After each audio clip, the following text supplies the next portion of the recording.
Muy buenas noches, estimados colegas. Bienvenidos a esta cuarta edición de nuestro Jueves Turquesa. Bueno, ya me estoy presentando. Yo soy la licenciada Natalia Sarrocher, vocal 1 del Consejo Regional 24, Lima Provincias. Licenciada en Enfermería, egresada de la Universidad Nacional Mayor de San Marcos, enfermera especialista en enfermería pediátrica, también egresada de la Universidad Nacional Mayor de San Marcos, enfermera asistencial del Hospital San Juan Bautista de Huaral y soy miembro de la Sociedad Científica de Enfermeras Especialistas en Pediatría, al SOCIPEP. Y el día de hoy vamos a tocar el tema de neumonía en el paciente pediátrico y vamos a hacer un caso clínico de enfermería en pediatría. Porque bueno, siempre nos hablan de los temas de cuidados de enfermería, pero también tenemos que tener en cuenta que una de nuestras principales herramientas, pues es el poder nosotros utilizar nuestro principal método científico, que en este caso es el PAE, ¿cierto? Ok, vamos a empezar entonces definiendo lo que es la neumonía. ¿Por qué vamos a tocar este tema y por qué lo hemos visto como un tema realmente, digamos, importante para nosotros? Porque como ustedes saben, en estas épocas, pues, de invierno, una de las enfermedades que más eh, abundan o las patologías que son más frecuentes, tanto en las unidades de emergencia como en las unidades de hospitalización, son pues las enfermedades respiratorias agudas. Una de ellas y la principal es la neumonía, ya sea viral o bacteriana, ¿no es cierto? Entonces, vamos a tocar este tema porque generalmente en los servicios de hospitalización de pediatría, sobre todo en nuestros hospitales, es una de las patologías más frecuentes que nosotros podemos encontrar. Como docente Entonces, ¿qué es la en la neumonía? La Universidad neumonía, Nacional de dice, se Barranca, define como un en la proceso Universidad Nacional inflamatorio Santiago agudo del Antunes de parénquima Mayolo, pulmonar de origen en la infeccioso que Universidad se inicia Privada fuera Roosevelt. del ambiente hospitalario, ¿no? Pues se llama También ha neumonía ocupado adquirida en la cargos comunidad, directivos ya que si fuera una como en la neumonía Universidad que se Nacional de Barranca, transmite como dentro del director ambiente general de hospitalario, ya Extensión estamos Cultural, hablando de una Proyección neumonía Social y intrahospitalaria, Seguimiento al que Graduado. generalmente es más frecuente en Cuenta aquellos en su pacientes, hoja de pues vida adultos con mayores que están en los ponencias, servicios de con medicina, de diferentes ponencias, hospitalización de seminarios, medicina, que cursos y muchas veces talleres ingresan en por otro tipo diferentes de patologías y universidades son y con pacientes temas postrados y importantes con el tiempo relacionados a la pues salud. empiezan debido al hacinamiento o Actualmente se debido a otros encuentra factores, laborando desarrollan en el enfermedades Hospital como las Barracaja neumonías Tambo intrahospitalarias, como que no enfermera es muy asistencial en UCI común en los servicios de y también el pediatría, salvo en Hospital El aquellos Carmen servicios de en donde Huancayo hay mayor como jefe de cantidad servicio de de UCI pacientes, pediátrico digamos, hasta el con año otro tipo de 2024. Que patologías tenga y muy buenas que este noches. paciente pueda Bienvenido, permanecer por doctor más de César 7 Augusto o 14 días Curipaco de hospitalización por otro Oncebay. diagnóstico Bienvenido a esta y sala que en pueda este quinto contaminarse dentro jueves del ambiente turquesa en este hospitalario tema con importante una que es la patología como atención es del enfermero esta en enfermedad. pacientes con Pero vamos a hablar ventilación ahora de la mecánica. neumonía adquirida en la comunidad. ¿Cuáles son las principales causas para esta enfermedad respiratoria? Tenemos, pues, por ejemplo, los virus, las bacterias, los hongos, los organismos atípicos, ¿no? Organismos atípicos nos referimos a aquellos organismos que no es muy común que puedan causar esta patología. Los agentes etiológicos comunes en neumonía en las niñas y niños, por ejemplo, tenemos una tablita en la cual nosotros podemos o ustedes van a poder ver cuáles son los principales agentes etiológicos que son más comunes de acuerdo a la etapa, ¿no? A la edad, al grupo etario. Por ejemplo, en los menores de un mes tenemos que los más comunes dentro de las bacterias tenemos al Streptococcus beta hemolítico, ¿no? Del grupo B tenemos al Escherichia coli, por ejemplo. Entre los gram negativos tenemos a la Listeria monocytogenes, a la clamidia, al Staphylococcus aureus. Y dentro de los virus tenemos al citomegalovirus, al herpes virus, el virus sincitial respiratorio, Y entre otras microorganismos tenemos a la cándida, al toxoplasma y al treponema pallidum. Dentro de las, por ejemplo, de los 1 año 3 meses, tenemos, por ejemplo, entre los más comunes el Streptococcus pneumoniae o el Haemophilus influenza tipo B. También el Staphylococcus aureus, mientras que dentro de los virus más comunes tenemos el sincitial respiratorio y el tipo de influencia A, perdón, A y B, adenovirus también y parainfluencia. Entre los menores de 4 meses a 4 años tenemos al Streptococcus pneumoniae también, el Haemophilus influenza. Y dentro de los virus más comunes tenemos también el virus sincitial respiratorio. Y para aquellos niños de 5 años a 12 años tenemos también al Streptococcus pneumoniae y al influenza A y B. Entonces, si vemos nosotros esa tablita que ustedes ven aquí, ¿cuál es el virus más común? Y estas preguntas de los exámenes generalmente, ¿no?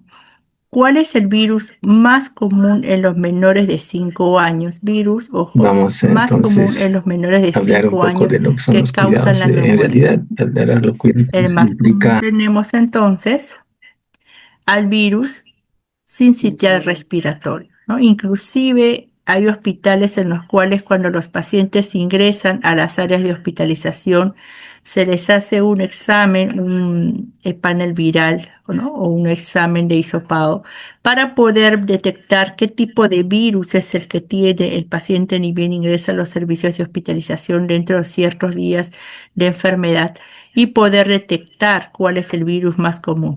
En nuestro hospital no tenemos este tipo de examen, sin embargo, los pediatras lo indican, pero estos exámenes tienen que irse a la ciudad de Lima, ¿no? Para poder ser procesados.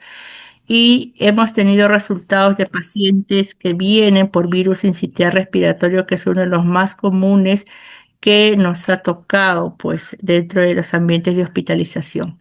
En los menores de 1 mes o los menores de 3 meses generalmente vemos casos de bronquiolitis que después se complican con neumonías. En los niños ya un poco más grandecitos, de menores de 1 año o niños de 1 año, ya estamos hablando de síndromes obstructivos bronquiales, ¿no? O SOBAS, que también pueden complicarse y pasar a ser neumonías.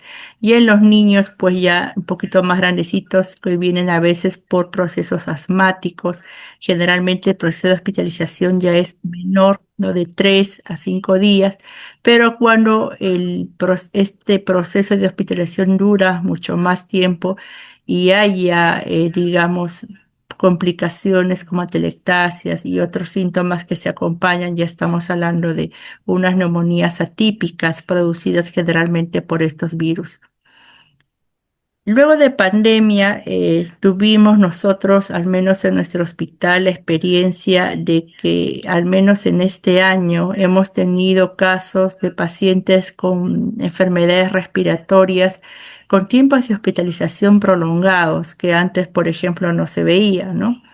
Nosotros teníamos normalmente entre 6 a 7 pacientes, digamos, respiratorios hospitalizados, que durante los meses de abril hasta el mes de agosto, septiembre, siendo el pico más alto entre julio y agosto, se presentaba la mayor cantidad de casos de pacientes respiratorios. Entonces, eh, normalmente estos pacientes cuando estaban hospitalizados en estas áreas podían estar un aproximado de 3 a 5 días de hospitalización y con tratamientos antibióticos. El paciente, bueno, después se recuperaba y salía de alta. Pero en este año y el año pasado, si no me equivoco, hemos tenido casos de pacientes que ingresan con procesos asmáticos o síndromes obstructivos bronquiales, bronquiolitis, procesos respiratorios que supuestamente no eran infecciosos, pero que durante o antes de la hospitalización se complicaban o desarrollaban, ya venían con infecciones virales de virus atípicos que hacían que la hospitalización se prolongara inclusive hasta 15 días ¿no? Y estos pacientes, casi todos en un 90%, estaban con apoyo de oxigenoterapia, pacientes que venían con saturaciones muy bajas y que teníamos nosotros que poner apoyo ventilatorio, ¿no? Lamentablemente en nuestro hospital, pues nosotros no contamos con una UCI pediátrica, pero tenemos pues que igual nosotros darle el soporte ventilatorio a estos pacientes hasta todo lo que tengamos, ¿no? Hasta nuestras máscaras de reservorio. Tampoco tenemos pues cánulas de alto flujo, que sería lo ideal para que este tipo de pacientes saliera lo más pronto posible y se recuperara con un tiempo menor de hospitalización. Pero el común denominador que hemos podido nosotros observar durante estos últimos años, después de pandemia, tal vez ha sido la mutación de algunos virus, ¿no? Que son un poquito más agresivos de los que se veía anteriormente y que ahora pues está haciendo que nuestros niños se enfermen con tiempos más prolongados, ¿no? Y con necesidad de apoyo ventilatorio mucho más, por más tiempo. Y hemos tenido pues que tomar las estrategias para que nosotros podamos hacer que nuestros pacientes puedan salir de alta de la forma más satisfactoriamente posible. En cuanto a la fisiopatología, estamos hablando pues que la neumonía es una infección aguda ocasionada por un desequilibrio entre las defensas del huésped y la patogenicidad e invasividad del agente causal, y los agentes patógenos ingresan a la vía aérea por aspiración, por inhalación o por diseminación hematógena. Generalmente es por inhalación, ¿no es cierto? Muchas veces en los niños pequeños que están en casa, a veces los adultos que trabajan, salen a la calle, se resfrían, se contagian de enfermedades virales, y estos a su vez contagian a los niños, y en los niños en las mismas escuelas se contagian entre ellos, o en los nidos, ¿no? O en las cunas, y entonces comienzan pues este proceso respiratorio que poco a poco se va desencadenando en una infección un poco más severa. Estos agentes patógenos entonces deben superar los mecanismos de defensa del tracto respiratorio y los mecanismos de barrera inmunológicos, ya sea humorales y celulares. Una vez que superan estos mecanismos, estos agentes patógenos van a colonizar el parénquima pulmonar, ¿no? Ocasionando la inflamación del intersticio y de los alveolos con exudado de fluidos que generan una disminución de la distensibilidad pulmonar, la obstrucción de las vías aéreas pequeñas y alteración de la relación de la ventilación, ¿no? Entre los signos y síntomas más comunes que nosotros podemos presentar dentro de eh, esta patología tenemos, por ejemplo, la tos, la dificultad respiratoria, la fiebre mayor de 38 grados, la taquipnia, la frecuencia respiratoria mayor de 60 en los niños de 2 a 12 meses de edad, la frecuencia respiratoria mayor de 40 en niños de 1 a 5 años, el tiraje subcostal y la disminución de ruidos respiratorios, ¿no? Recuerden que una frecuencia respiratoria normal, por ejemplo, en un niño de un mes, estamos hablando de cuánto, ¿no? 40, por ejemplo, ¿no? Y en un niño, pues, de 5 años, ¿cuánto sería la frecuencia respiratoria normal para este niño? A ver, chicas, ¿están ahí o ya se fueron todos? Pueden hablar por el chat si desean, por favor. Entonces, en un niño de 5 años, ¿cuánto sería? Estamos hablando pues de una frecuencia respiratoria de 28, ¿no? Pero no mayor pues de 40. Imagínense un niño de 5 años con una frecuencia respiratoria mayor de 40, estamos hablando de una taquipnia, ¿no es cierto? ¿Qué otros signos y síntomas vamos a observar en los casos de estos niños con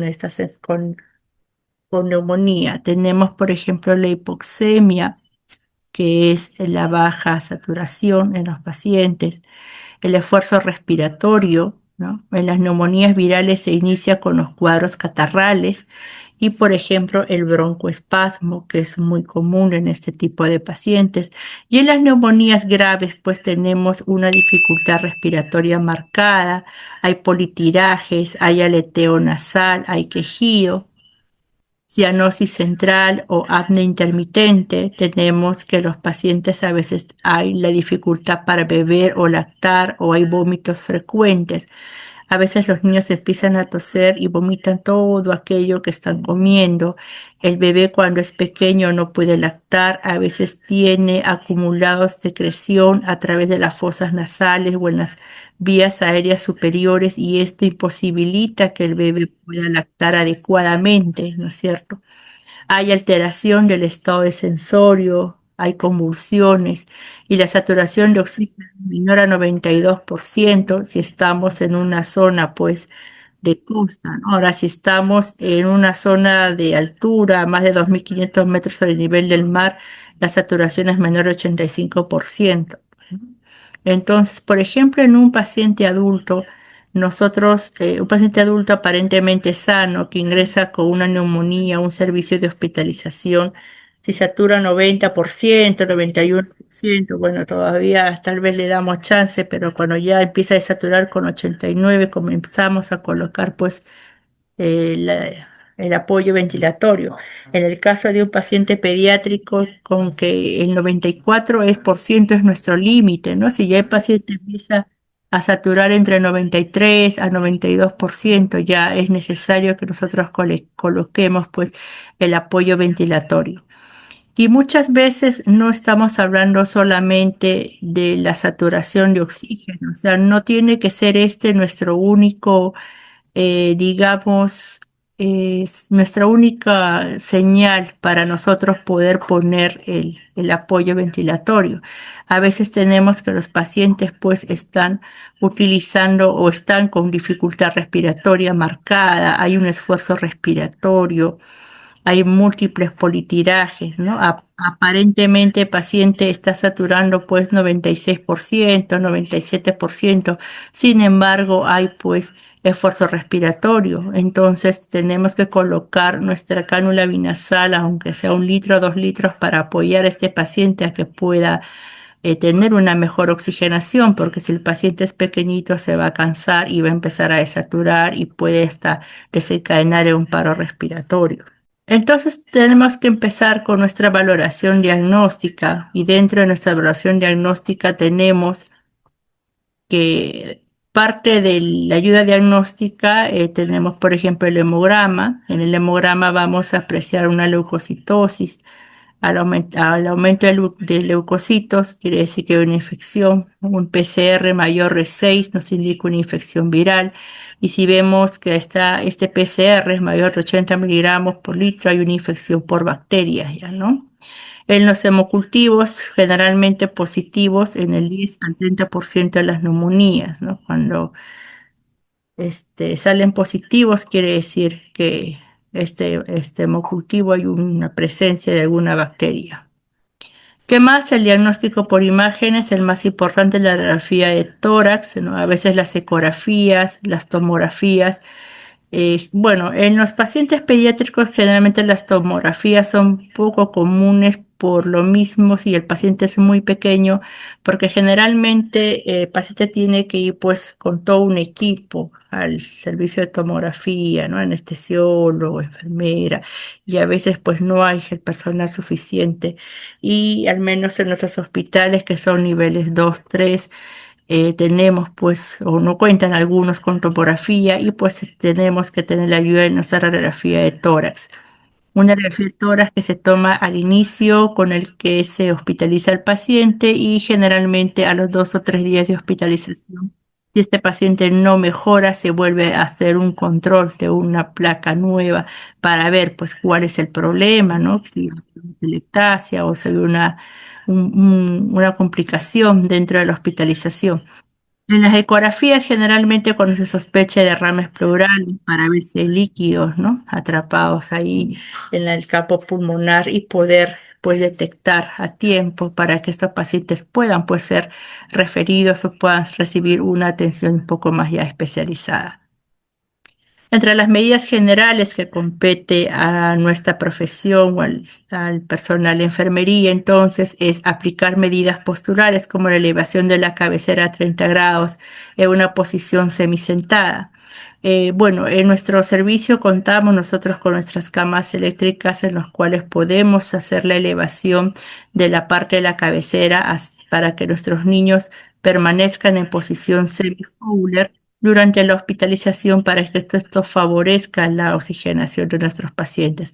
Asimismo, en los pequeños que están en cuna, pues les hacemos pequeño nido, los levantamos también porque las cunas tienen para elevar la parte de la cabecera y ellos puedan estar en esta posición semi-Fowler y se pueda favorecer una mejor oxigenación.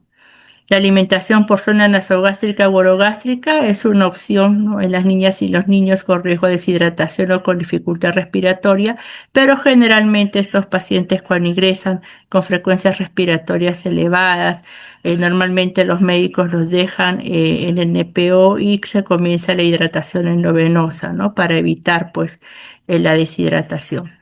Canalizar una vía endovenosa, hidratar a través de esta a los niños con evolución desfavorable y o pobre tolerancia oral. Generalmente, pues cuando un niño está enfermo, hay disminución de ¿no? Ya no quieren comer, hay aumento de la fiebre, entonces el niño está desmejorado, está hipoactivo, eh, aumenta la frecuencia respiratoria y al aumentar la frecuencia respiratoria es necesario colocar hidratación endovenosa, porque generalmente cuando alguien pues está con una frecuencia respiratoria alta, está perdiendo líquidos a través de esto, ¿no? Las pérdidas insensibles aumentan y es necesario pues hidratar al paciente para que no vaya a tener una evolución desfavorable. Y se debe realizar 6 acciones claves para el manejo del paciente, ¿no?, con neumonía, las cuales están descritas bajo el acrónimo de FALTAN, ¿no? Acá tenemos nuestro acrónimo de FALTAN. Entonces, ¿qué nos dice este acrónimo, por ejemplo? La F, que significa fiebre. Paciente presenta fiebre, hay que administrar paracetamol condicional a temperatura mayor a 38 grados, ¿no? Según el grupo etario, si la temperatura es menor de 38 grados axilar y genera disconfort o si existiera antecedentes de convulsión asociada a fiebre, se debe administrar paracetamol más medio físico, ¿no? Aligerar coberturas, baños de agua tibia, compresas húmedas tibias en la frente, abdomen o piernas. Y recordar que es importante la individualización de cada paciente y su entorno y no es necesario hacer uso de otras soluciones, no solamente el baño con agua tibia y un baño que debe durar pues por lo menos 20 minutos, no es solamente meter al niño al agua y después sacarlo, ¿no? Obviamente tenemos que tener un espacio correctamente acondicionado para brindar estos medios físicos, no puede ser pues en medio del cuarto del paciente, tiene que ser en el baño, en la ducha, con las ventanas bien cerradas, para evitar pues las corrientes de aire. Metemos al paciente durante 20 minutos en agua tibia, luego un secado correcto y después controlamos la temperatura y con esto ya vamos a mantener la temperatura corporal dentro de los niveles deseables. La A de alimentación, si la niña o el niño es menor de 6 meses o aún no ha iniciado su alimentación complementaria, vamos a alentar a la madre a que amamante con frecuencia y si ya inició la alimentación complementaria, se debe continuar dando los alimentos habituales. Generalmente en los pacientes pequeños que están con procesos respiratorios, por ejemplo, una bronquiolitis o están con las fosas nasales llenas de secreción, a veces el paciente no puede respirar. Tenemos que tener, digamos, alentar a la mamá y supervisar la lactancia materna, porque a veces el niño se desespera por lactar y no puede porque no puede respirar. Entonces tenemos que ayudar a que este niño pueda respirar mejor realizando los lavados nasales que ahora también les vamos a explicar cómo se hace y supervisar cada vez que la mami esté dando el lactar para evitar que haya un problema o porque el niño se puede aspirar, sobre todo si está con una alta frecuencia respiratoria, ¿no? Por eso generalmente si es un menor de 6 meses y hay una frecuencia respiratoria mayor de 60, nosotros normalmente el paciente queda en NPO y iniciamos la hidratación endovenosa. La L, que viene de líquidos, que se incrementa el aporte para mantener una adecuada hidratación del organismo si consideramos las pérdidas a través de las secreciones, pérdidas insensibles y especialmente si tiene fiebre, ¿no? Aquí estábamos hablando, por ejemplo, de la hidratación endovenosa. Cuando un paciente tiene una frecuencia respiratoria superior a lo normal, y este paciente empieza a hacer también fiebre, entonces empezamos con la hidratación endovenosa para evitar que haya una descompensación. Pero con el pasar de los días y ya nosotros estamos viendo que el paciente empieza a tolerar la vía oral, tenemos que vigilar el flujo urinario y vemos que el paciente ya empieza a tener un flujo urinario normal o inclusive un flujo urinario alto, tenemos que comunicar al médico para que se pueda disminuir los aportes de hidratación endovenosa y el paciente ya pueda pues dejar poco a poco la hidratación y fomentar pues la alimentación adecuada a este paciente. Normalmente se comienza con dietas ligeras como las dietas líquidas o con dietas blandas al inicio para que el paciente pueda pues poco a poco ir recuperando, ¿no? La T de la tos, evitar el uso de antitusígenos, expectorantes, antihistamínicos, descongestionantes, etcétera, ¿no? Muchas veces, y es la preocupación de las madres o de los padres que están con los niños acompañados en la hospitalización, porque, por ejemplo, en nuestro hospital es un hospital en donde funciona pues el sistema del padre o madre acompañante, en el cual el paciente se encuentra durante las 24 horas del día con el padre o la madre o algún familiar que se haya hecho cargo del niño al lado de este paciente. Entonces, generalmente en pediatría, pues ustedes saben que la atención de los niños, al menos para aquellos que tenemos años trabajando con nuestros pequeños, pues es muy bonito trabajar con nuestros niños y a veces tal vez lo que produce la ansiedad, el estrés, generalmente a veces son los padres, pero también tenemos que ponernos en el lugar de que ellos están pues pasando por esta preocupación de ver a su niño hospitalizado y no saber qué es lo que ocurre o no saber qué es lo que pasará. Y últimamente pues siempre los pacientes están a la defensiva, ¿no? Pensando que tal vez algo malo está pasando o que algo malo podría pasar o que tal vez se puedan cometer algún problema o algunos errores. Entonces es importante que nosotros como personal de enfermería, dentro de nuestras competencias, poder tener un diálogo abierto con estos padres, ¿no? Entonces es un consejo que yo siempre les doy a mis colegas y a mis estudiantes que cuando nosotros estamos en un servicio de hospitalización, ya sea de niños o sea de adultos, y tenemos a los familiares, siempre conversar, tener la comunicación abierta con los familiares, decir, bueno, estamos haciendo esto, estamos administrando tal o cual fármaco por indicación médica, porque a veces los padres preguntan, ¿qué le estás poniendo, no? ¿Y para qué es? ¿Y qué es lo que...? Entonces, tratar de, en sus propias palabras, explicarles tal vez a ellos para qué es importante lo que estamos poniendo, qué efectos adversos podrían presentarse para que ellos estén alerta ante cualquier cambio o ante cualquier reacción que no podríamos esperar de ciertos fármacos. Y esto es importante porque vamos a nosotros así ayudar a que estos padres pues reciban, digamos, nos apoyen a nosotros en el cuidado, ¿no? Y durante la hospitalización, porque a veces nos ha pasado que tenemos de 6 a 7, 8, a veces 9 niños, todos respiratorios, todos se nebulizan, todos con inhaloterapia. Y cuando ya el paciente está cuarto, quinto, sexto día de hospitalización, empezar a enseñar a los padres el uso adecuado del inhalador de forma adecuada para que ellos puedan pues seguir el tratamiento en casa, ¿no? Explicarles el uso adecuado de forma correcta para que en casa ellos lo puedan administrar y este paciente pueda mejorar y ya no regrese nuevamente, ¿no? Al servicio de hospitalización.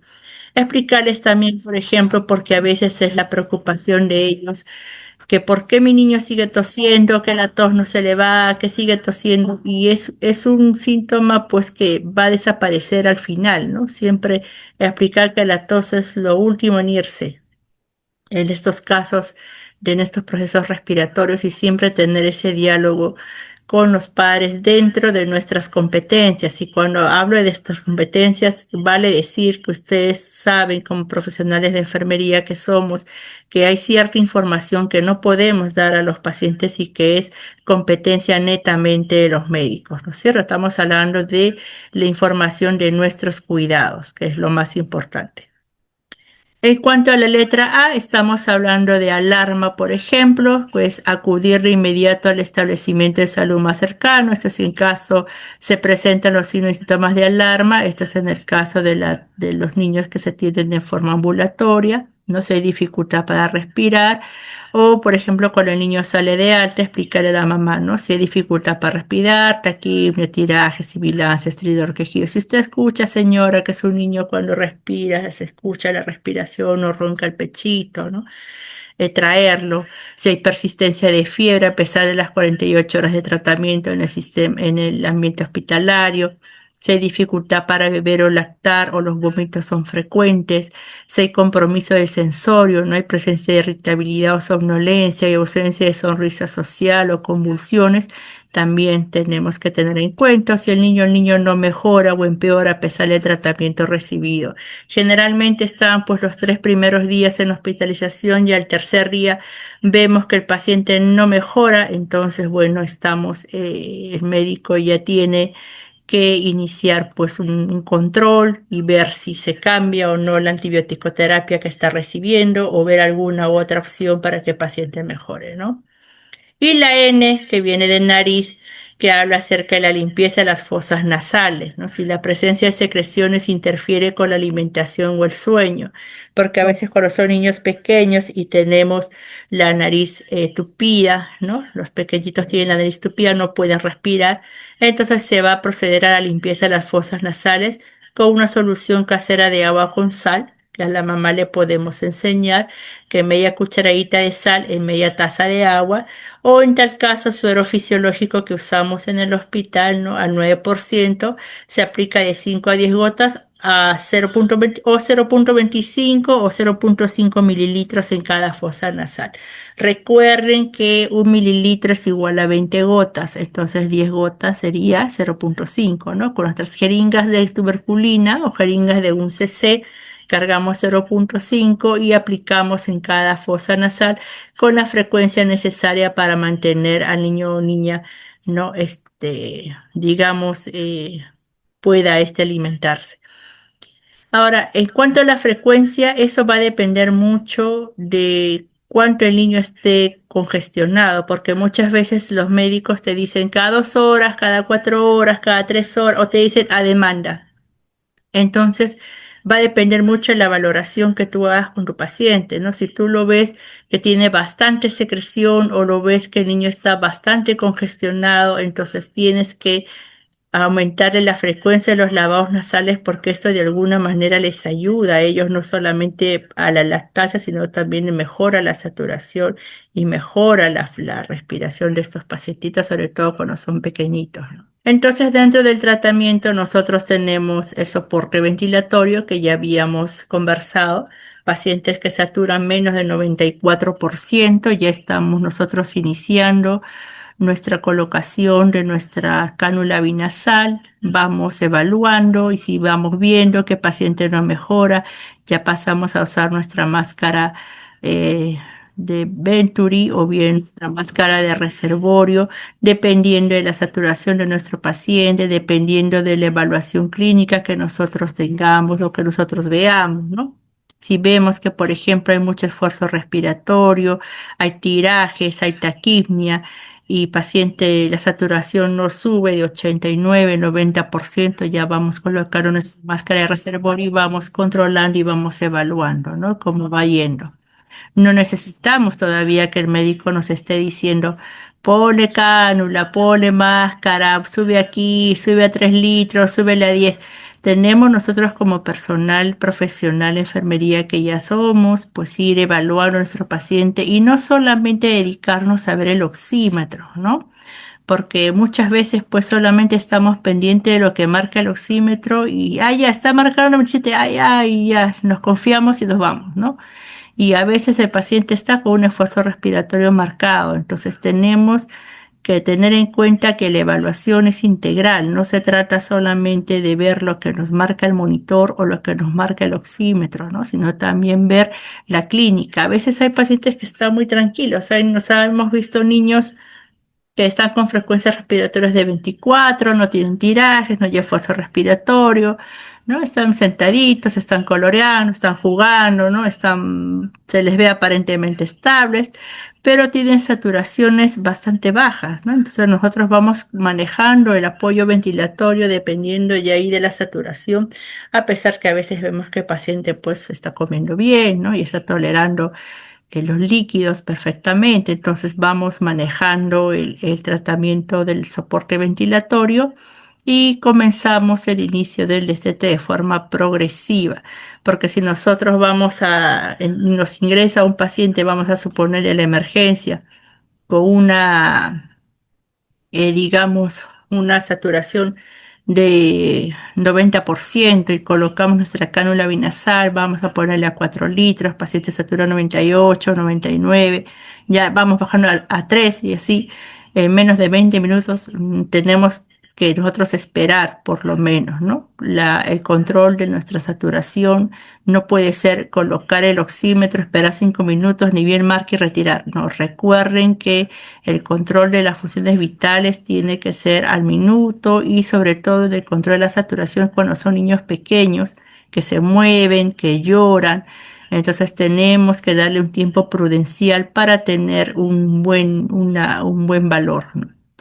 Si, por ejemplo, el niño es pequeño y está llorando y me marca una saturación de 100%, pero una frecuencia cardíaca de 80, yo pues obviamente estoy dándome cuenta que ese no es un valor real, ¿no es cierto? Porque si el niño es pequeño y está llorando, no va a tener pues 80 de frecuencia cardíaca, ¿no? Entonces yo tengo que esperar que se estabilice para poder tener el valor adecuado y saber realmente cuánto está marcando, cuánto es lo que realmente está marcando mi saturación de oxígeno para yo poder saber realmente cuál es el valor.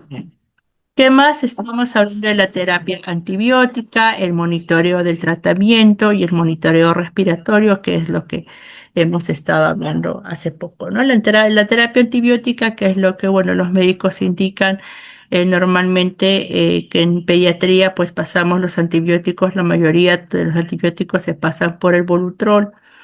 En otros hospitales sé que tienen sus bombas jeringa, ¿no? Para poder pasar sus tratamientos antibióticos.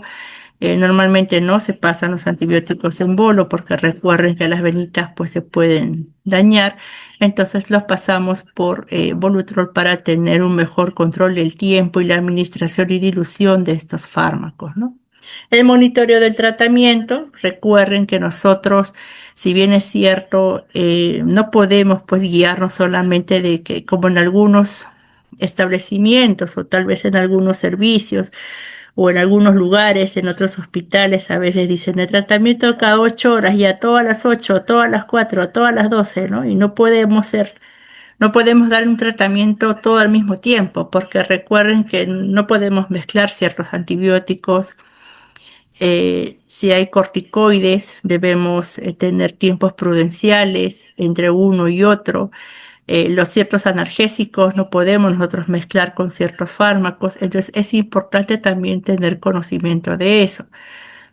Una de nuestras principales funciones de nosotras como enfermeras es la administración del tratamiento, pero yo como enfermera tengo que saber cómo lo estoy poniendo, cómo lo voy a administrar, qué cosa estoy administrando y por qué lo estoy administrando, para qué sirve lo que estoy poniendo y sobre todo y lo más importante, saber pues qué tipo de fármaco estoy colocando para yo poder eh, saber qué efectos secundarios puedo esperar de este medicamento que estoy poniendo, ¿no? Esto es importante porque hay pacientes que pueden hacer eventos adversos, ¿no es cierto?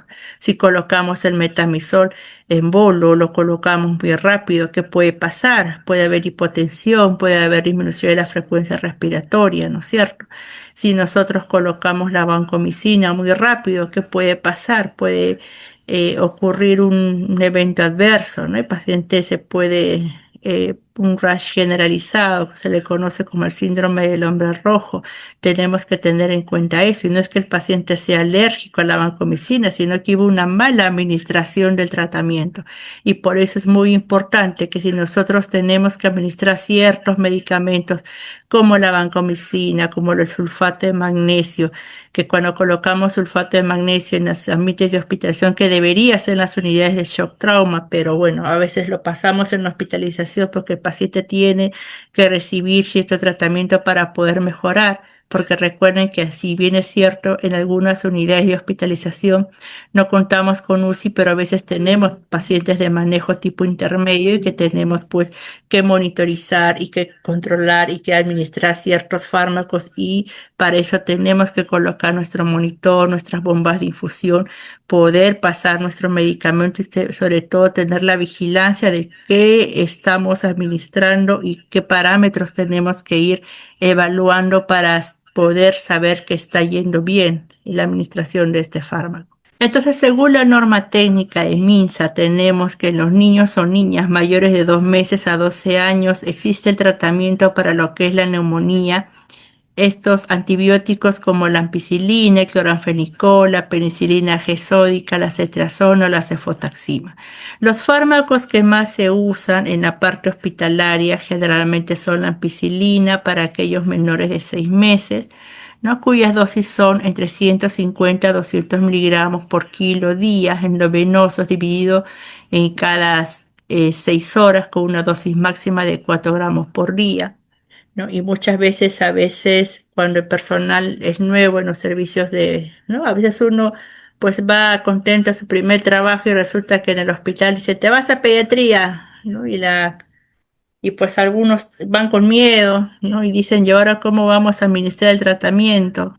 ¿Y cómo hacemos la dosificación?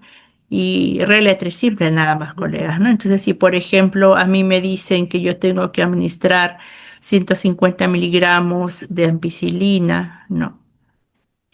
Uso mi regla de tres, algo básico para recordar, colegas, ¿no? 150 de la ampicilina normalmente vienen en ampollas de 1000 miligramos, algunas vienen en ampollas de 500, pero vamos a suponer que esta ampolla viene de 1000, viene para reconstituir. Entonces yo voy a reconstituir, por ejemplo, con 4 mililitros o puedo reconstituir con 5 mililitros, ¿no? Entonces, ¿qué hago? 150, la ampolla lo reconstituyo con 4, entonces tengo que hacer nuestra regla de tres simple, ¿no? Si en 1000 miligramos hay en 4 mililitros, 150 miligramos, ¿cuántos mililitros traerá? Entonces voy a hacer la división en cruzada, ¿no? 150 sería por 4 entre 1000 y la cantidad que me sale es la cantidad que yo voy a administrar de medicamento y lo voy a diluir pues en la cantidad de cloruro de acuerdo a la dosis que me piden. Generalmente cuando son ampicilinas es un antibiótico que en los niños pequeños se pasa en neonatología, creo que se pasa al doble de dilución. En pediatría nosotros lo pasamos sí en bolo lento porque son fármacos que pueden pasarse de forma directa, diluidos con cloruro, digamos, en 10 o en 20 mililitros, dependiendo del peso del paciente, dependiendo de la dosis del paciente. Y la cetrazona, porque los otros fármacos casi no se utilizan en los servicios de hospitalización, la cetrazona es un fármaco muy utilizado en los servicios de hospitalización en casos de niños con neumonía. Y tenemos una dosis de 75 a 100 miligramos por kilo día, dividido cada 12 horas en una dosis máxima de 2 gramos por día, ¿no es cierto? O la cefotaxima, que ya es menos frecuente, cuya dosis es de 150 miligramos por kilo día, dividido cada 8 horas. En cuanto a la cetrazona, bueno, siempre lo pasamos por vía Volutrol, ¿no? Diluido también hay que reconstituir, las ampollas vienen de 1 gramo. Entonces vamos a sacar la dosis de acuerdo a lo que el médico nos indica. Si el médico nos dice 200 miligramos, pues nosotros lo vamos a dividir igual, ¿no? 200 por 5 entre 1000 y nos sale pues la cantidad que nosotros vamos a administrar.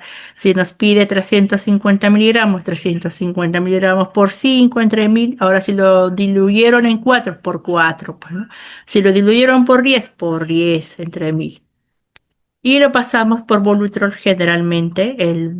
¿Cuánto? Vamos a suponer que, por ejemplo, la dosis sea, no sé, 200 miligramos. Nosotros normalmente pasamos en 20 o en 30 mililitros de cloruro de sodio. Si la dosis sale 500, lo pasamos en 50, ¿no? Si la dosis sale 1 gramo, lo pasamos en 100. Pero lo importante es la velocidad de administración. Esa tiene que ser en mínimo 30 minutos de administración de la dosis de la cetrazona. Nos habían enseñado hace mucho tiempo atrás, ¿no? Porque nosotros somos, bueno, enfermeras de épocas del siglo anterior, como quien dice, que los volutroles y los equipos de venoclisis se cambian cada 3 días, ¿no? Pero bueno, ahora sabemos por, por hemos tenido la oportunidad de ir a cursos, congresos ahora últimos, que todos los equipos de Volutrol, los equipos de venoclisis deben cambiarse cada 24 horas porque estos al estar poniendo y sacando se contaminan más rápidamente. Entonces, cada 24 horas debemos cambiar ahora nuestros equipos de Volutrol para que haya una menor contaminación y menor manipulación del fármaco, ¿no? Bueno, acá les vamos a presentar, entonces vamos a entrar a desarrollar nuestro caso clínico. Él es nuestro pacientito. Quiero que observen aquí, hay 3 paquetes, ¿no? Tiraje intercostal, una frecuencia respiratoria alta, esfuerzo respiratorio, tiraje. Aquí está con apoyo ventilatorio. Vimos entonces en el video el caso de Jaciel, él se llama Jaciel, ¿no? Él tiene 2 años de edad, con un tiempo de enfermedad que llegó de 5 días, que acude a la emergencia por presentar tos, vómitos y fiebre, ¿no? Los cuales aumentan de intensidad con el transcurso de los días y un día antes de su ingreso se agrega vómitos, es de inicio insidioso, ¿no? Y el curso progresivo. Dice entonces en este paciente que ingresa al servicio de hospitalización de pediatría el 10 de agosto, ¿no? A las 13:40 en regular estado general, palidez marcada, ¿no? Taquipnia, tiraje intercostal, subcostal, ¿no? Y supraesternal, lo vimos hipoactivo, mucosas secas, con viendo venosa periférica permeable, ventilando con apoyo de oxígeno por cánula binasal a 4 litros por minuto, ¿no? Eso es lo que nosotros vimos, cómo llegó nuestro pacientito. Ese paciente lo vimos que llegó de servicio de emergencia en ese estado que ustedes vieron, un paciente que estaba en regular estado general, ¿no? Entonces, ¿qué hacemos ahora con nuestro paciente? Vimos la valoración general, iniciamos entonces nuestra valoración general. Por eso es muy importante que cuando nosotros recibamos nuestro reporte, preguntemos, ¿no? ¿Qué ha pasado? Los antecedentes, cómo llegó, qué se le colocó, cómo lo observamos, valoramos funciones vitales. Eso siempre, ni viene y eres el paciente, como siempre le digo a mis estudiantes. Ingresa tu paciente, ¿qué haces? ¿Qué es lo primero que tenemos que hacer? Al menos eso me lo enseñaron a mí en la escuela, ¿no? En la facultad. Ni bien ingresa tu paciente, ¿qué haces? Valora funciones vitales, valoramos examen físico, valoramos clínica, qué es lo que está presentando el paciente, si tiene algunos, digamos, ahora tenemos que hacer nuestra valoración de la piel, porque recuerden que ahora con lo que son las rondas de seguridad, pues te piden una serie de requisitos que tú tienes que tener cuando tienes a tu paciente, sobre todo en nuestro servicio, cuando el paciente ingresa con las mamis, nuestro personal se presenta, así como cuando ustedes van a un restaurante y viene el mozo y le dice, mi nombre es tal y estoy para atenderlo, igualito es, ¿no? Paciente ingresa, personal se presenta, señora, soy la licenciada tal, mi personal técnico tal, vamos a atenderlo el día de hoy, bienvenido al servicio, las normas del servicio son estas, estas, estas y estas, ¿no? Se le explica al familiar qué es lo que va a poder hacer, cuáles son las horas de visita, dónde están los servicios higiénicos, cómo tiene que ser el cuidado del niño, nos tiene que avisar a la hora que orina, si debe dejar los pañales para poder pesarlos, cómo tiene que tener las frazaditas, el familiar trae sus frazas. Se le explica todo el sistema de cómo se maneja en el servicio de hospitalización. hacer que podemos facilitar a que este niño traiga pues las frazaditas de su casa, la pijamita de su casa, los muñequitos con los que está acostumbrado a descansar, porque el objetivo, porque el inicio en el niño cuando se hospitaliza, pues está bastante huraño, irritable, y a veces están hipoactivos, en regular estado general. El niño está a la defensiva porque ha entrado por el servicio de emergencia y en emergencia pues para el personal tiene que trabajar lo más rápidamente posible para poder estabilizar a este paciente y pues está sometido a procedimientos y está sometido a procedimientos que pueden ser dolorosos para este niño. Entonces ya el niño llega al servicio de hospitalización con ese temor.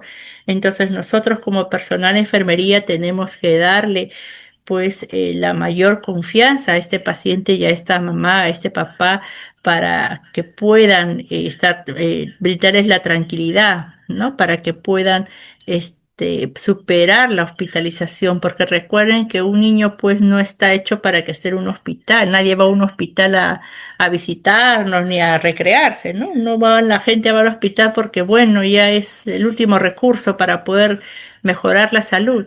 Entonces tenemos que hacer que el ambiente hospitalario sea lo menos agresivo para este niño, ¿no? Y tratar de que se sienta, pues no tal vez como en casa, pero hacer que este niño pues se sienta lo más cómodo posible dentro de toda la adversidad. Entonces, entre los datos generales de Jaciel tenemos que pues él pesa 13 kilos, una talla de 75 centímetros, sexo masculino, el grupo etario al que pertenecía es un preescolar, ¿no? Ingresó al servicio de pediatría. Dentro de los datos subjetivos tenemos que es un paciente conectado con el entorno, acompañado de su madre, ¿no? En la valoración general tenemos que dentro de sus controles de funciones vitales tenemos que la saturación era de 94%, con un apoyo de ventilatorio con una cánula binasal a 4 litros por minuto. O sea, estaba con cánula a 4 litros y saturaban un 24%, ¿no? Podíamos ver pues que había un esfuerzo respiratorio con temperatura de 37,8, estaba subfebril, una frecuencia cardíaca de 141 por minuto y una frecuencia respiratoria de 55 por minuto, que es bastante elevado para un niño de esa edad, ¿no? En el examen físico tenemos que la piel íntegra, fina, delgada y seca, llenado capilar más de 2 segundos, cabeza normocéfalo, no había lesiones, ojos pupilas isocóricas, fotorreactivas, simétricos, oídos no permeables, fosas nasales permeables, cavidad oral, mucosa oral húmeda, ¿no? Central simétricos, el cuello central simétrico cilíndrico móvil, no había adenopatías, no había ganglios. El tórax, como ustedes vieron, había 3 paquetes, ¿no? Tiraje supraesternal, tiraje subcostal y tiraje intercostal, ¿no? Ruidos hidroaéreos positivos, abdomen blando depresivo, no doloroso a la palpación y a la ocultación, porque recuerden que el estetoscopio es un instrumento que tenemos que utilizar en pacientes cuando son respiratorios para poder ocultar ruidos. El estetoscopio no es uso exclusivo de los médicos, ¿no es cierto? Y tampoco solamente se usa para tomar la presión. Es un instrumento que nosotros tenemos que utilizar a la valoración de nuestros pacientes, sobre todo si tienen enfermedades respiratorias y poder nosotros diferenciar los ruidos respiratorios. Entonces había murmullo vesicular disminuido, no se ocultaban crépitos difusos en ambos campos pulmonares.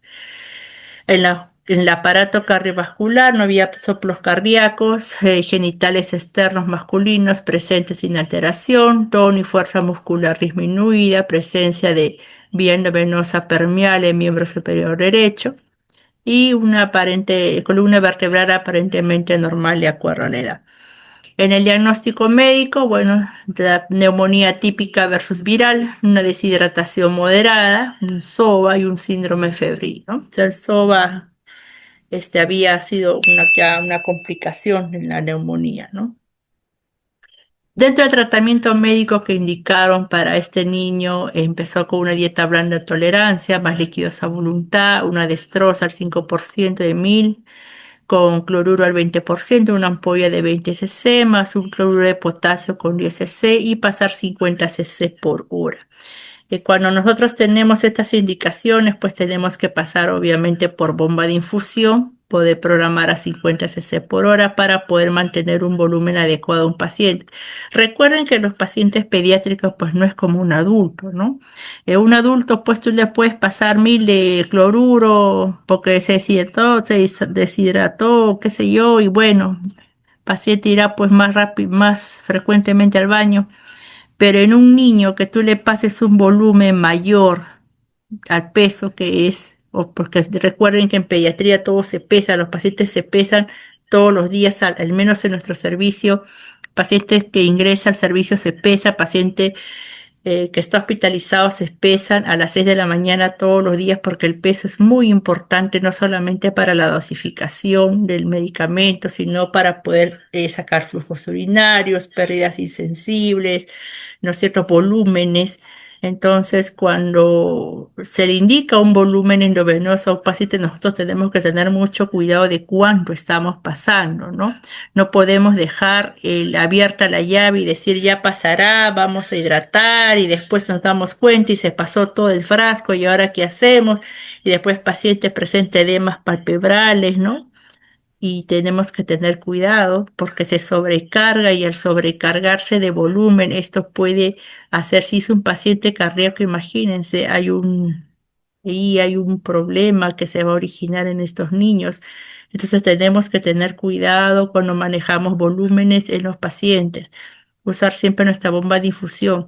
Y ahora, si ustedes me dicen, licenciada, no tenemos bomba de infusión en nuestro servicio, bueno, entonces, ¿qué hacemos? Volutrol, pues, ¿no? Sacamos nuestra cuenta. A ver, 50 cc tiene que pasar en 12 horas en mi turno, ya vamos a suponer, va a pasar 400. Entonces, yo le pasaré pues el Polutrol, lo llenaré 4 veces, ¿no? 400, 100, va a pasar otro 100, voy a sacar mi goteo, obviamente va a ser un poco más de trabajo y voy a tener que pasar pues mi volumen, estrictamente el volumen que está indicado a nuestros pacientes, ¿no? De preferencia, no usamos equipos de venoclisis con dextrosa directo a los pacientes pediátricos con volúmenes pequeños porque no podemos tener un buen control. Entonces, si no contamos con bomba de infusión, lo mejor es manejar en nuestros volutroles para poder tener un mejor control del volumen que estamos pasando y evitarnos problemas y complicaciones, ¿no? ¿Qué más tenía indicado? Nuestra cetrazona dice 520 miligramos endovenoso cada 12 horas, que como ya hemos dicho tenemos que pasar por volutrol. La hidrocortisona de 35 miligramos endovenoso cada 6 horas, que también lo podemos pasar en bolo. El metamisol 0.7 ml acá, endovenoso con PRN. PRN, ¿qué significa, chicas? ¿Se acuerdan? Porque todos decimos PRN, escribimos bien contentos en nuestro Carrex. ¿Y qué significa PRN? Por razones necesarias. Exactamente, muy bien, colega. Metamisol 0.7 por razones necesarias a temperaturas mayor a 38 grados más medio físico, ¿sí? Muy bien. Estas eran pues las indicaciones que tenía nuestro pequeño Jaciel. ¿Qué más? Nebulizaciones con salbutamol, 8 gotas más 4 cc de suero fisiológico al 0.9% cada 2 horas. Porque bueno, nosotros en nuestro hospital ya no utilizamos el fenoterol para las nebulizaciones, porque el fenoterol tiene unos efectos adversos un poco, mucha taquicardia, ¿no? En los pacientitos. Y el salbutamol se ha demostrado que tiene mayor eficacia en lo que es el tratamiento de los pacientes con broncoespasmos y neumonías, ¿no? Acitromicina, 200 miligramos en 5 mililitros, 3.5 por vía oral cada 24 horas, que generalmente recuerden la acitromicina se debe dar 2 horas después de los alimentos o 2 horas antes de los alimentos, no dar cuando a mí se me ocurre, ¿no? El médico indica a las 2 de la mañana y a las 3 de la mañana le estoy dando yo, no. ¿No? La citromicina tiene que darse 2 horas antes de los alimentos o 2 horas después de los alimentos, generalmente en el día, pues, ¿no? No vamos a despertar al niño a las 4 de la mañana para darle un jarabe. Oxigenoterapia por cánula binasal para mantener saturación de oxígeno mayor a 94%, el monitoreo respiratorio, el control de funciones vitales, el balance hídrico estricto y la observación de signos de alarma. Es importante este de acá, ¿no? balance hídrico estricto. Seguimos. Y vamos a empezar con nuestro plan de cuidados. Acá tenemos, por ejemplo, nuestros datos subjetivos, nuestro diagnóstico de enfermería. El primero vamos a iniciar como el patrón respiratorio ineficaz, dice relacionado con acumulación de secreciones. Esto pertenece a nuestro dominio 4 de actividad y reposo, clase 4, respuestas cardiovasculares, nuestro código 00032. Y en base a nuestros datos objetivos, que eran ruidos sibilantes, crepitantes y secreciones al toser. En nuestro estado respiratorio, en nuestro NOC, tenemos nuestros indicadores, que es la frecuencia respiratoria y nuestra valoración de puntuación diana, que el objetivo es mantener de 4 a 5, ¿no? Estamos en 2 y en nuestro en la evaluación tenemos que llegar a 4, ¿no? Los ruidos respiratorios ocultados, la saturación de oxígeno, la acumulación de secreciones y dentro de nuestro NIC, que es la monitorización respiratoria, vamos a tener nuestras actividades, por ejemplo, valorar la frecuencia y ritmo, profundidad y esfuerzo de las respiraciones, valorar el movimiento torácico observando la simetría, la utilización de los músculos accesorios, que en este caso nuestro paciente lo vimos, ¿no es cierto? Que había retracciones de músculos intercostales, ¿no? Tenemos, por ejemplo, monitorizar los niveles de saturación de oxígeno, ocultar los sonidos pulmonares después de administrar los medicamentos y administrar tratamiento por vía inhalatoria indicando y vigilar las secreciones, ¿no? En nuestro núcleo estado respiratorio, que vamos a pasar a la puntuación 4 a 5, tenemos por la frecuencia respiratoria en 4, ruidos respiratorios y ocultados, saturación de oxígeno, acumulación de secreciones. Nuestro diagnóstico sería, digamos, el primero, ¿no? Lo que es el patrón respiratorio relacionado con la acumulación de secreciones. Vamos a tener otro más. Por ejemplo, podemos tener en cuanto a el dominio 11, en nuestro dato de hipertermia, en la clase 6, en lo que es termorregulación, la hipertermia relacionada con infecciones virales en vías respiratorias evidenciados por hipertermia. Tenemos acá indicadores como es la frecuencia respiratoria, la frecuencia cardíaca, la irritabilidad y dentro de nuestro NIC pues tenemos monitorizar la temperatura corporal y el color de la piel, monitorizar todos los signos vitales tan frecuente como sea posible, comprobar los valores de recuento de leucocitos, administración de medicamentos antipiréticos para por la causa de la fiebre, según la prescripción médica, realizar un baño tibio de esponjas o si se procede, ¿no? Vigilar la presencia de signos y síntomas de convulsiones y control de ingresos y egresos de líquidos o pérdida de los mismos, o sea, nuestro balance hídrico, ¿no? Seguimos acá, tenemos nuestro tercer diagnóstico. El déficit de volumen de líquidos relacionado con ingesta insuficiente de líquidos evidenciado por piel seca, mucosa semihúmeda o diarrea, ¿no? El dominio 12, nutrición 2, clase 2 de hidratación. Dentro de nuestros NIC tenemos en nuestras actividades administrar terapia endovenosa con destroza al 5%, realizar el balance hídrico estricto, vigilar el estado de hidratación, controlar la ingesta de alimentos, ¿no? Favorecer la ingesta oral, distribuir la ingesta de líquidos en 24 horas, vigilar la respuesta del paciente a la terapia de electrolitos prescrita. Eso es en cuanto a nuestro tercer diagnóstico y también obviamente cuando nosotros tenemos, por ejemplo, pacientes de pediatría, tenemos que tener en cuenta el rol del cuidador, porque como les había dicho en un comienzo, todos los pacientes están con el padre y la madre durante las 24 horas del día, entonces si nosotros vamos a valorar no solamente el estado del niño, también tenemos que ver cómo está ese padre, esa madre que está al lado de ese paciente durante las 24 horas.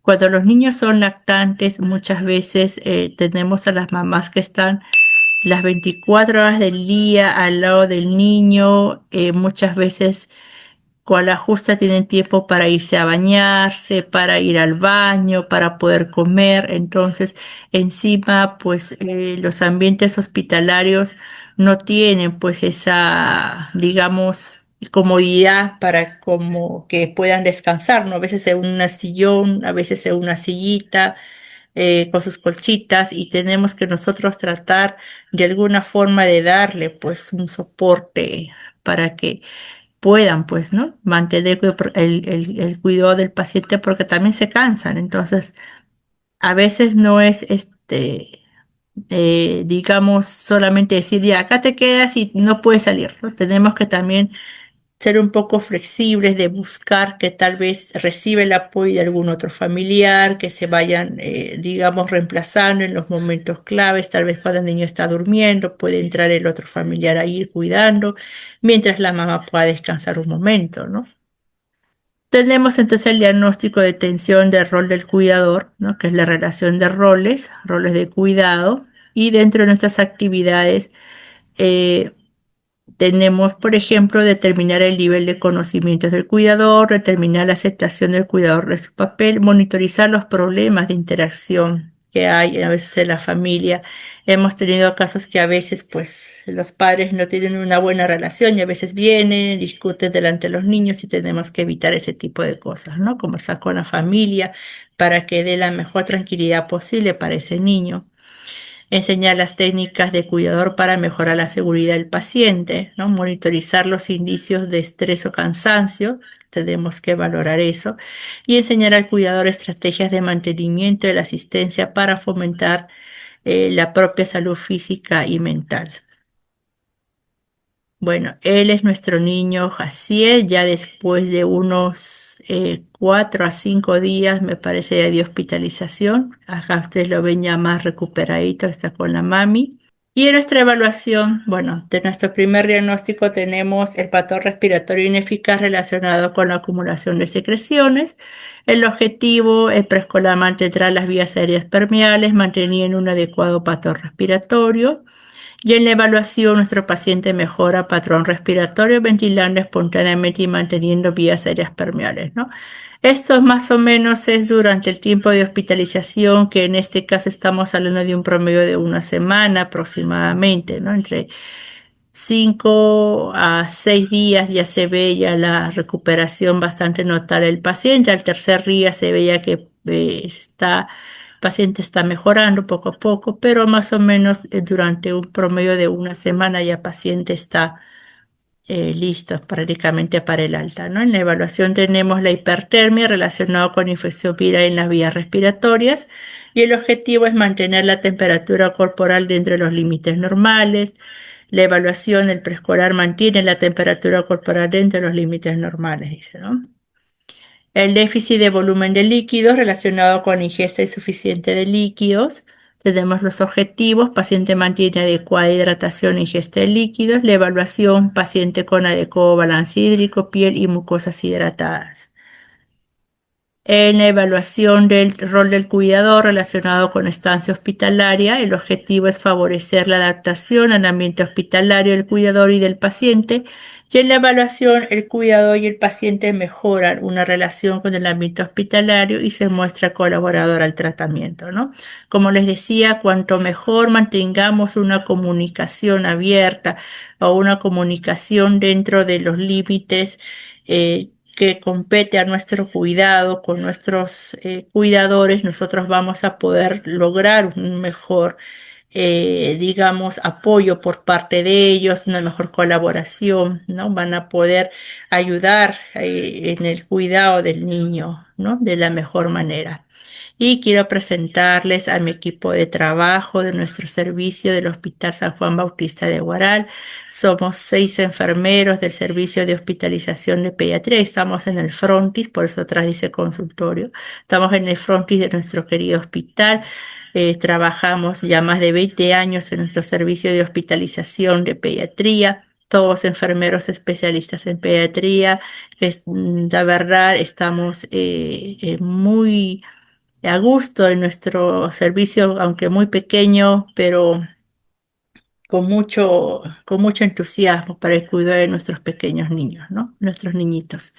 Y aquí quiero presentarles a mi personal técnico que está por acá, mi personal técnico que está por acá, que siempre son las chicas que están al cuidado de nuestros niños, al servicio de las mamitas, siempre pendientes de los pesos de nuestros niños, del cuidado de las sabanitas, de todo lo que confiere a sus funciones, nuestro personal técnico siempre dispuesto a estar ayudando, a cooperar con el cuidado, siempre dispuesto a ayudar a nuestros cuidadores, nos ayuda mucho en la parte de la orientación y sobre todo en el cumplimiento de sus funciones, ya también con mucha experiencia en el área de nuestro servicio, ¿no?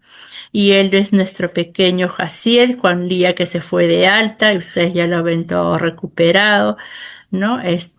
Muy contento yéndose ya a su casa y esta es nuestra mayor satisfacción de nosotros como enfermeros, ¿no? Que cuando tenemos un niño que llega en mal estado general, poder dar todo de nuestro trabajo, de nuestro cuidado.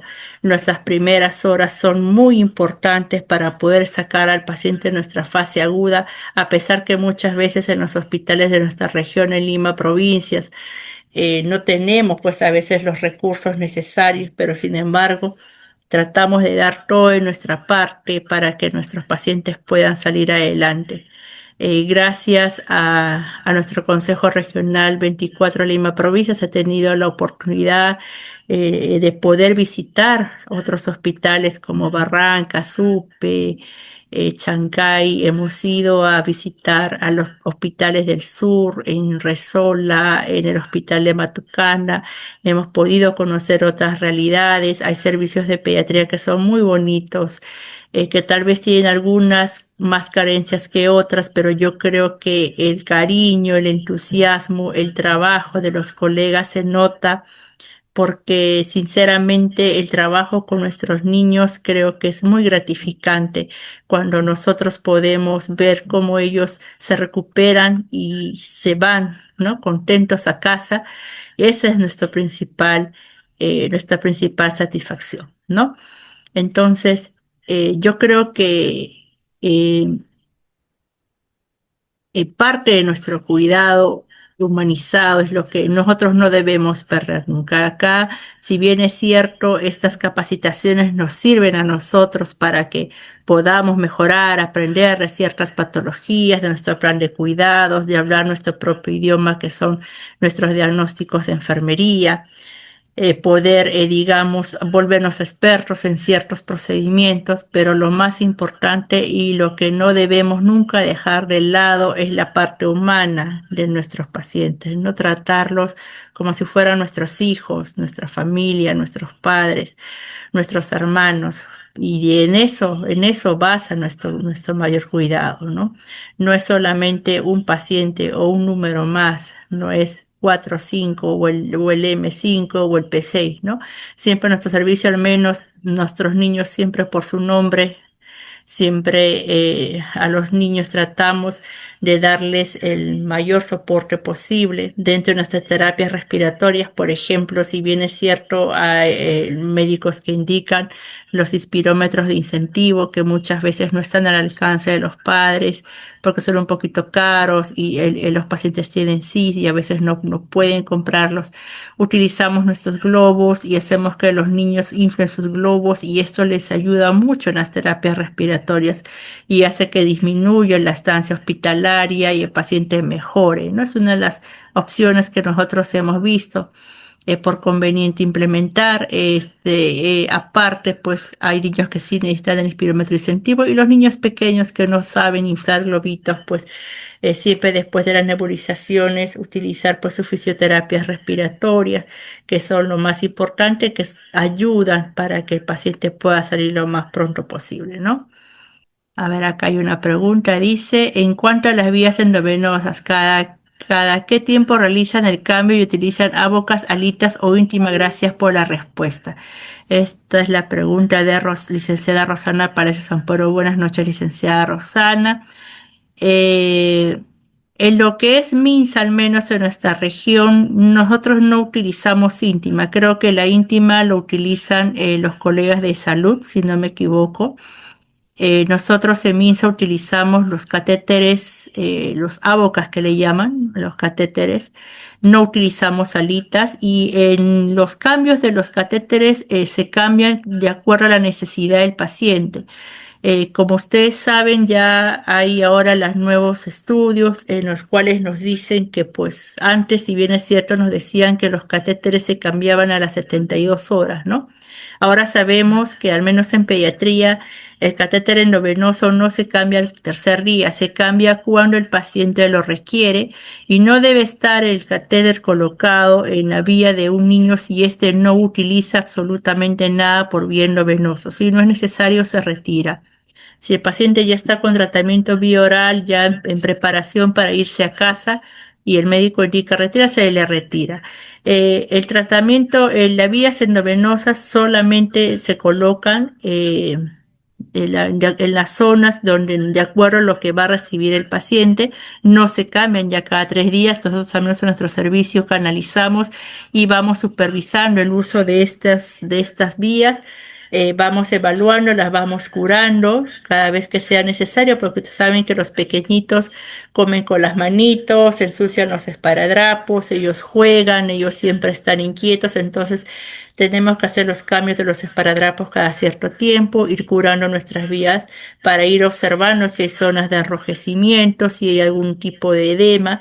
Y sí, hemos tenido pacientes que, por ejemplo, el tiempo de hospitalización ha sido durante 5 a 6 días y durante ese tiempo nos han durado las vías endovenosos, porque el objetivo es disminuir a los procedimientos dolorosos que pueda pasar estos pacientes. Entonces, hay estudios que indican que, si bien es cierto, se decía que cuando se colocaba una vía podía haber problemas de flebitis, ¿no? Y había infecciones.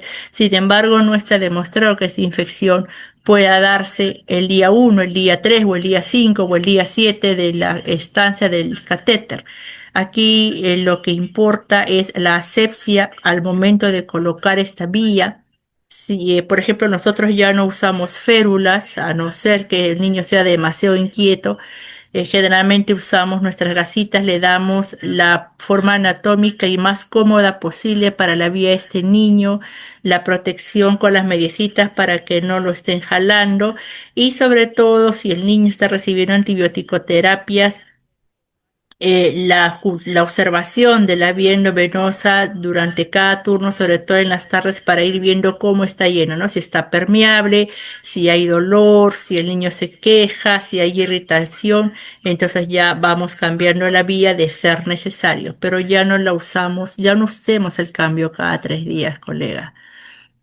Bueno, que otra pregunta dice, licenciada, buenas noches, gracias por excelente. Quisiera, a modo de comentario, poder decir que nuestro hospital de SUPE nos controlan el cambio de nuestros equipos de Volutrol y no especifica el CIS que no pueden, ¿cómo dice? Y nos especifica el CIS que no pueden ser al menos de 3 días, igual para los demás dispositivos. Usted tiene algún documento donde debe darse ya. Miren, colegas, esto se soluciona, ¿sabe cómo? Haciendo sus guías, colegas. Miren, nosotros le decimos por experiencia. Nosotros también teníamos el problema de que cada 3 días teníamos que cambiar porque así decía la norma, porque así decía epidemiología y porque así decía la ronda de seguridad y porque así tenía que ser, ¿no? Porque estos eran... Pero tenemos que elaborar nuestras guías, colegas. Yo tengo el orgullo de decirles que nuestro servicio de hospitalización de pediatría, en nuestro hospital no existían las guías de enfermería en pediatría y, sin embargo, fuimos los primeros en hacerlo, junto con mi equipo de trabajo en el tiempo en el que tuve la oportunidad de ser jefa de servicio. Elaboramos nuestras guías de enfermería. Nosotros tuvimos asesoramiento, contacto con las colegas del Hospital del Niño de San Borja, del Hospital del Niño de Breña.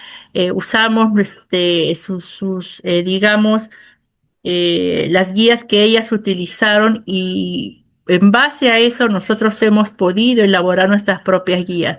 Las guías de atención de enfermería son nuestros documentos de fundamento de nuestras actividades.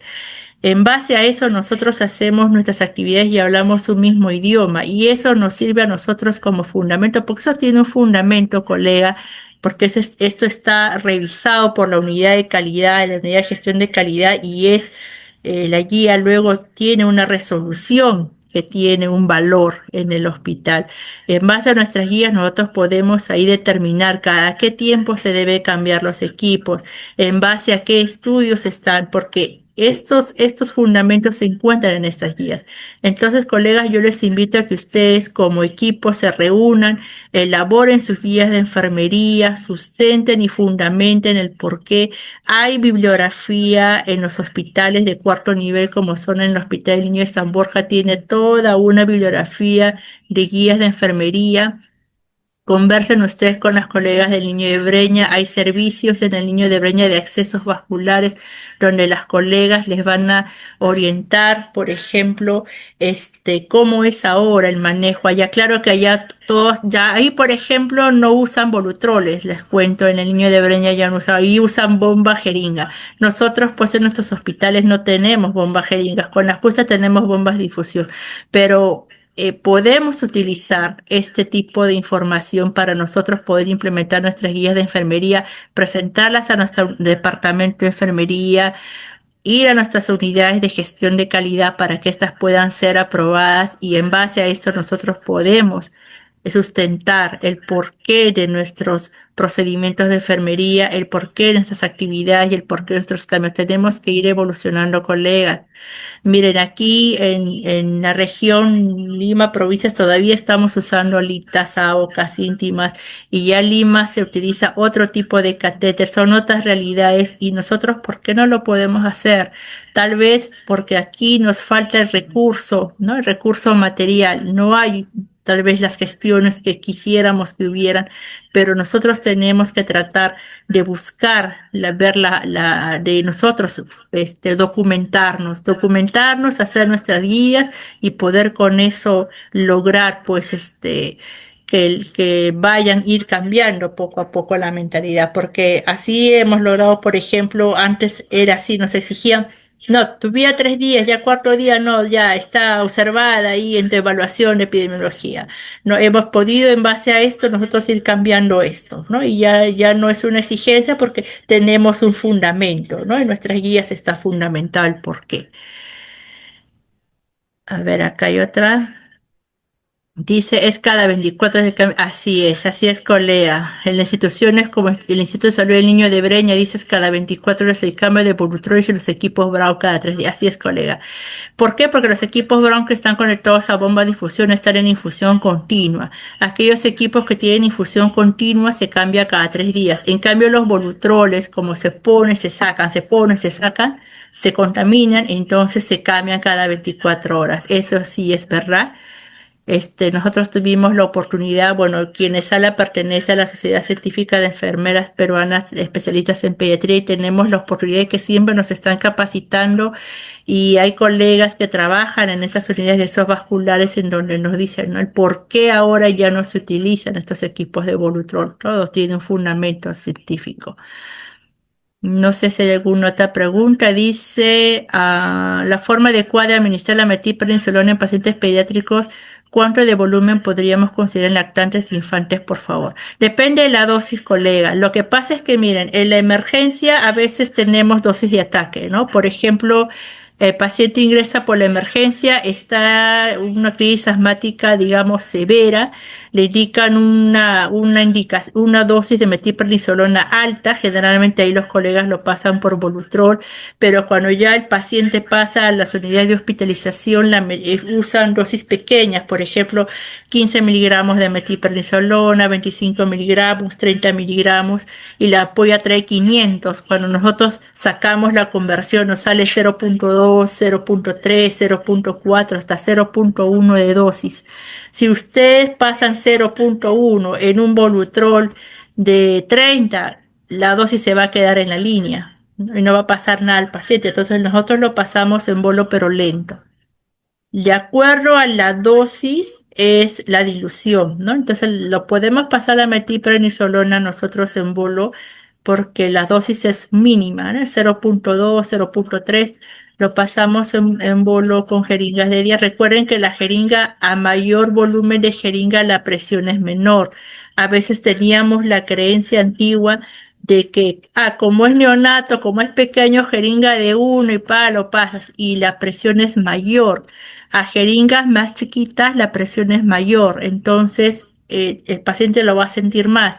Tenemos que usar jeringas de 10 o de 20, por ejemplo, cuando vamos a diluir fármacos y vamos a pasar en bolo, la presión va a ser menor. Eso también lo hemos aprendido hace poco en estas unidades de accesos vasculares. Entonces tenemos que ir pasando el fármaco lentamente. Más que la dilución es la velocidad de administración lo que tenemos que tener en cuenta. Entonces, metiprednisolona, como el fármaco es una presentación de 500, siempre las dosis van a ser pequeñas, ¿no? No es como un adulto que indican 250, por ejemplo. Un niño sale pues 35 miligramos, 25 miligramos, ¿no? A la conversión sale 0.1, 0.2, con jeringa de 10, con jeringa de 20. Recuerden primero pasar nuestra jeringa con solo cloruro, permeabilizar nuestra vía, luego pasar nuestro fármaco lentamente y luego nuevamente nuestra jeringa con cloruro para poder terminar de pasar el fármaco y que no se quede en la línea, ¿no? Porque si lo pasamos en Volutrol, colegas, recuerden que hay como 10 centímetros de línea que ahí se puede quedar el fármaco y al final no estamos pasando nada. A ver, acá dice los medicamentos que vienen en presentación en polvo como la cetrazona. ¿Cuál sería la ilusión adecuada que se debe hacer de 4 o de 5? Cualquiera, colega, de 4 o de 5 va a depender también de la dosis que sea más fácil para ti convertir. Por ejemplo, si te piden 100 miligramos, lo diluyes en 5, te va a ser más fácil que en 4 si te piden 100, ¿no? Puede ser 4, puede ser 5. Eso va a depender de la decisión que tú puedas tomar, ¿no? De eso no es ningún problema. El tamaño a veces de la ampolla, ampollitas que son pequeñitas como las hidrocortisonas, que 5 mililitros a veces no entran, ¿no? Entonces a veces ponemos 4 para que se pueda diluir mejor. Lo importante es la dilución que sea completa y no solamente colocar y después dar unas cuantas vueltas y se acabó. Que la dilución sea completa, colega, ¿no? Si es 4 o 5, eso va a depender de tu criterio, va a depender mucho también de la dosis que tú tengas, que te salgan los menos decimales posibles para que puedas tener una dosificación más exacta, ¿no?